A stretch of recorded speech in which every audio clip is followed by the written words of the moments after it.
Bonjour, dans cette vidéo, je vais vous montrer comment changer le fond d'écran sur le Lenovo Yoga Book 9. Pour changer le fond d'écran, vous pouvez le faire de deux manières. La première est très rapide. Il vous suffit d'avoir une photo que vous souhaitez définir comme fond d'écran. Vous pouvez l'avoir soit sur votre bureau, soit quelque part dans votre explorateur de fichiers. Donc, je vais aller dans cet explorateur de fichiers. Vous pouvez voir que j'ai peut-être des éléments dans la section Images.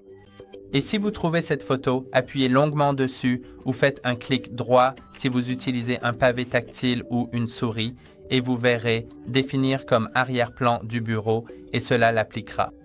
Mais vous avez également la possibilité d'aller dans les paramètres de votre système et au sein de ces paramètres, vous découvrirez la section de personnalisation puis l'option d'arrière-plan juste ici.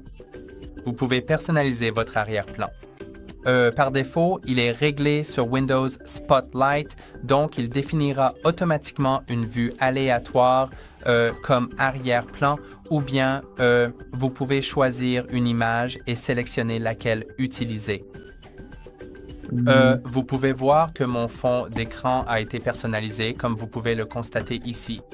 Je trouve que ça rend vraiment bien. Je pense que je vais le laisser comme ça. Mais oui, vous pouvez aussi changer l'ajustement de votre image de bureau. Certaines photos, si elles sont en basse résolution par exemple, si vous choisissez l'option Remplir, alors elles peuvent sembler comme si elles étaient en basse résolution. Mais si vous choisissez plutôt l'option Mosaïque, alors l'apparence sera différente. Mais si vous voulez que cette image soit parfaitement centrée, choisissez l'option Remplir.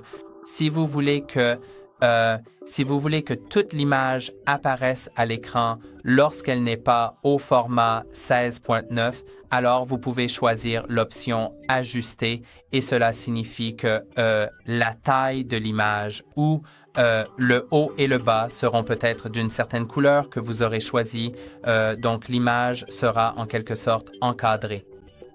Vous pouvez aussi choisir une couleur unie et sélectionner celle que vous voulez, ou bien un diaporama, et vous pouvez indiquer un dossier à partir duquel les images du diaporama seront choisies. Et vous pouvez également modifier l'intervalle ici. Mais je vais laisser cette image. Et c'est tout pour aujourd'hui. N'oubliez pas d'aimer la vidéo et de vous abonner. À la prochaine fois.